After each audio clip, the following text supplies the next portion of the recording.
D న్యూస్కి స్వాగతం. దివ్యాంగురాలు చియాద్రి బుజ్జి పట్టాను కబ్జా చేసిన వారిపై కేసు నమోదు చేయాలి అని డీఎస్పీకి ఫిర్యాదు చేసిన వికలాంగుల హక్కుల వేదిక రాష్ట్ర అధ్యక్షులు ధూళిపాల మల్లికార్జునరావు.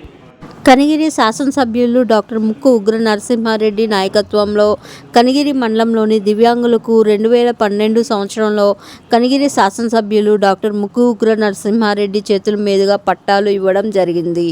చియాద్రి బుజ్జి అందురాలు అని ఈమెకి సర్వే నంబర్ 895, 899లో 75వ ఫ్లాట్ ఆమెకి కేటాయించడం జరిగింది. చియాద్రి బుజ్జి ప్లాట్ను చల్లగిరిగల గ్రామానికి చెందిన ముంగర లూదియమ్మ భర్త మంగయ్య అనే ఆమె ఆక్రమించుకొని పిల్లర్స్ వేస్తుందని కనిగిరి పోలీస్ స్టేషన్లో ఫిర్యాదు చేయడం జరిగిందని ఆయన అన్నారు.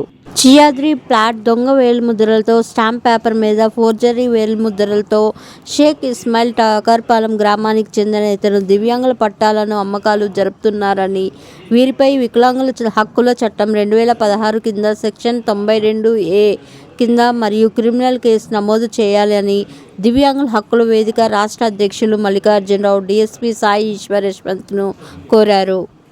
దివ్యాంగుల ఆస్తులు ఆక్రమించిన వారిపై చట్టపరమైన చర్యలు తీసుకుంటామని డీఎస్పీ సాయి ఈశ్వర్ యశ్వంత్ అన్నారు. అధ్యక్షులు వెంట బాధితులు చియాద్రి బుజ్జి, ఆమె తల్లి తదితరులు పాల్గొన్నారు.